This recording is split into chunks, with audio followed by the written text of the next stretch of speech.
To know how to generate a favicon and upload it in your Blogger, watch this video till the very end. After opening Blogger, you will see the Settings option on the left-hand side. After clicking on it, you will see the favicon option above the Privacy.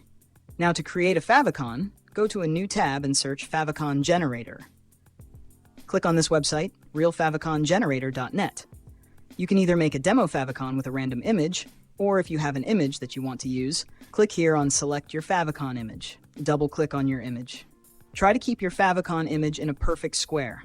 But if it is not a square, you can scroll below and click on Continue with this picture. Scroll below and click Generate your favicon in HTML code. The favicon is ready. You can simply copy-paste this code in Blogger or download the favicon package. Once downloaded, right-click and click Extract All. Select a destination and click Extract.